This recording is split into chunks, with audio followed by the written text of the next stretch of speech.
I'm here with Jake Boley, the owner of That Fit Friend, a fitness website that not only survived Google's helpful content update, but saw one of the greatest recoveries of the modern era, doubling his traffic. So I met up with him to find out how. Hey, long time.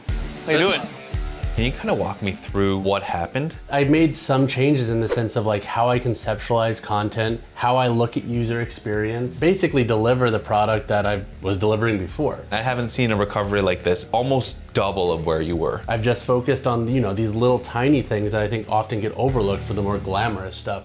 That Fit Friend focuses on fitness, originally beginning in workout training and product reviews. Since our last visit, it's transformed into something else entirely. I'm gonna give him 5 tips that'll help push his success further, and in exchange, he'll tell me 3 key strategies that helped him grow to the highest state he's ever been. But the journey to get here wasn't easy. My traffic to the website has plummeted 90 to 95%. The last time we met, we were down here. You had this impressive growth. The helpful content update came up and you basically went from a peak of 145,000 according to our data down to 900. And then you had this impressive recovery. Turning around a 99% drop in traffic is no small feat. One hurdle Jake faced as an affiliate-driven website was user experience. It was difficult to navigate and find a consolidated summary of information, making it confusing and time-consuming for casual site visitors. Another factor was proving authority of his opinion to the user. He had no visual evidence to showcase his testing. These things may have been a big factor in his traffic drop, which leads us into our first takeaway. Prioritize user experience. I feel like I could build a table that does way better and more depth than that. Whenever I think about user experience, I have you in my head like, user experience, and I'm like, yes, Sam, yes. So from the tips that I shared with you then, have you implemented any of those into your current pages? The site itself has had a complete overhaul. Structure, the navigation, how it's set up, I just think it's way better to navigate and find your way around. It's been like a hybrid of like, tips that you shared just based off of you as a consumer, wanting to see this type of content and me being the expert in this field, like how do you marry these two things? This thing just reminds me of what we talked about before. When I land on this page, the first thing that you see is this huge image. We have a very short intro, and then we have a quick summary of the entire post. This block here is the intent of the searcher, more or less. It's so clear to skim now.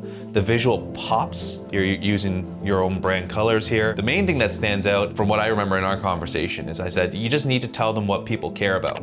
So you go through the pros and cons very briefly, the pricing, your rating score, the size and fit. So this is gonna be super important to anyone who actually wants to buy a shoe is how does it fit? And the next thing they do is they qualify themselves. It's like high quality video of them actually testing shoes. Like I look at this and I'm like, okay, these guys are the real deal. And I love how you have your own experience here, showing that you're actually wearing those shoes. Being way more tactful with media and making sure that you're knowing like, hey, I buy the shoes I review, I'm testing it. And then this is a huge improvement from the last time. So you're just focusing on the user experience, the things that are important to people, stability, versatility, durability, quality, quick pros and cons. And do you remember we talked about optionality? When people are searching for things like best gym shoes, they want options. Optionality was key to removing boundaries for potential customers and encouraging affiliate purchases. Jake introduced native shopping pages for shoes directly on his website. Love this, man. Like it's a completely different website. If I deliver something that's really high quality to you, you get all the information quickly, I'm a firm believer that people will remember that. If you come to my review, can I get you everything you need to know in your first 5 seconds on the site scrolling? Give you the meat and potatoes above the fold, and if you want to go deeper, great, I have that for you.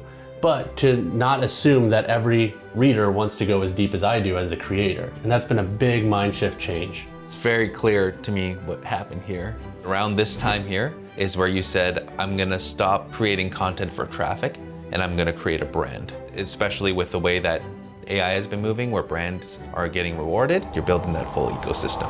But despite a complete turnaround on the graph, I soon realized it came with a sacrifice. We nearly double the traffic from where you were at your peak. And you told me last time that you were making like $20,000 a month around this time and at the peak of That Fit Friend. So surely you are close to double there? No. Income-wise, I don't even think it's at the peak of what it was then, to be honest. Really? A lot of that money from the prior update was from ads, and like I have since turned down my ads so much on my site because I just don't think they deliver a good user experience. During this moment, I was shocked. If he reduced the frequency of his ads, he'd be taking a direct hit on his revenue. Then it all clicked. I feel like that hit was probably the best thing that could have happened to my business, to be honest, because it was one of those moments where it's like, okay, motherfucker, like, do you really want to play this? Do you really want to do this? And that made me look at my business of like, okay, if I want to be in this and really run that fit friend and make it work, like, I have to be more than just content. Jake realized that Google traffic alone isn't going to sustain his business. He needs other avenues to generate revenue and expand his reach, which brings us to our second takeaway: diversify your business. So what did Jake Boley do to diversify?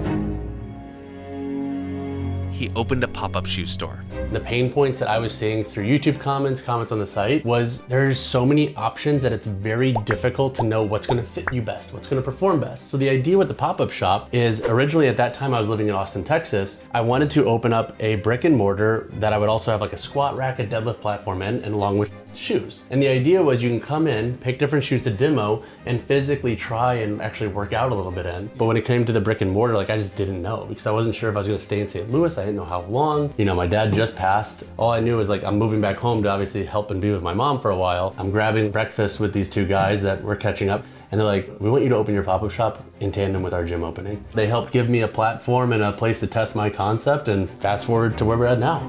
To truly understand the value of his brand, we headed to the gym to get the full experience of his business. Let's get to training. All right, let's do it. Oh, jeez. By diversifying his business into e-commerce and pop-up shops, he expanded his revenue streams and built more traffic sources beyond Google. But a big tribute to his newfound success was something I didn't expect. And that leads us into our third takeaway: create a brand that's hard to replicate. We cannot be having you deadlift in those shoes. Why not? I'm sorry, but that's a sin. In my presence, to deadlift in Hoka's, that's a sin. Like, people use those for walking, people use those for more casual running. So I brought you a pair of shoes. Okay. This is the forged and tested Catalyst. This is the shoe that I just built. Shipped out 500 pairs of shoes over the last week. Jake expanded his business by developing his first ever original shoe. I was having a conversation with a friend who runs a barefoot shoe company. He's based in Hong Kong, and he's like, I can help you build a shoe, dude. He's like, my family's been involved in factory for so long with shoes. He's like, I can help you out with that and like be your liaison and help you get it going. So because I was trying to start something else, I ended up having a conversation over here that opened my eyes to like, it is a possibility. With your pop-ups, were you reselling shoes then, or did you have your own shoe? Yeah, so I bought inventory from a lot of the shoes that I've enjoyed from my review processes. I have a lot of good relationships with a lot of these companies. So with the pop-up shop, our idea is similarly bring demos for the Catalyst, bring inventory on the trailer that you can buy right there and then. But that way you can physically wear it for the events we throw and see if you like it and if you actually really vibe with it, and then you can buy from there. This is the Forge and Test Catalyst, launched it earlier this year. It's a shoe designed to live between a traditional barefoot shoe and a modern day training shoe. Our goal is to have 2,000 people try this shoe by the end of summer. Like, that doesn't mean sell 2,000 pairs. I just want 2,000 feet in this shoe to give me feedback, because with that feedback, I will improve and I will eventually earn your business. And we can see which one works best for you.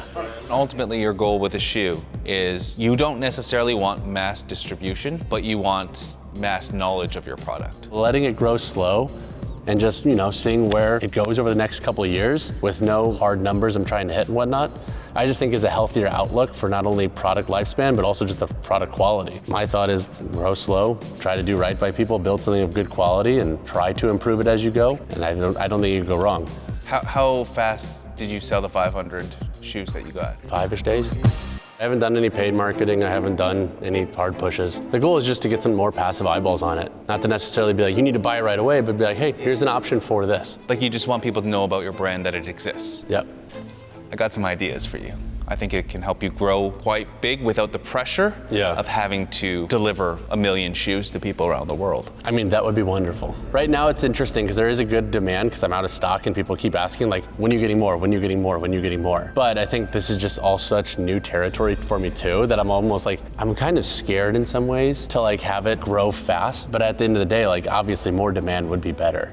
More product knowledge would be better. With everything broken down, it was time for me to show Jake a way to bolster his operation and help maintain his demand.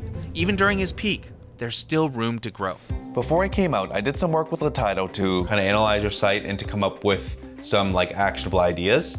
And the stuff that we came up with, I think, you're gonna be pretty impressed by. What exactly is that? Letaido? So we basically have an AI agent that has unrestricted access to all of Ahrefs data. It's like You have a team of SEOs on your side that can kind of do the work for you. somebody who has all the SEO knowledge and expertise knows how to use Ahrefs data. So I use this to actually understand like where you're at, your biggest winners and losers. But what we're finding here too is that you're actually getting mentioned a decent amount in AI overviews, not just in AI overviews, but in AI responses. So ChatGPT, as well as Google AI overviews. So like your best gym shoes post has 297 responses in AI mode and AI overviews. I basically just went through and I was like, I need you to go and research that bit, friend. And I was like, I want like 5 actionable use cases. The theme for today is really gonna become brand. And so as you focus on building that brand, just getting known, not necessarily getting links or getting sales. It's really about people coming to know who you are. And what you're already doing is gonna do that. I think it's just about positioning now.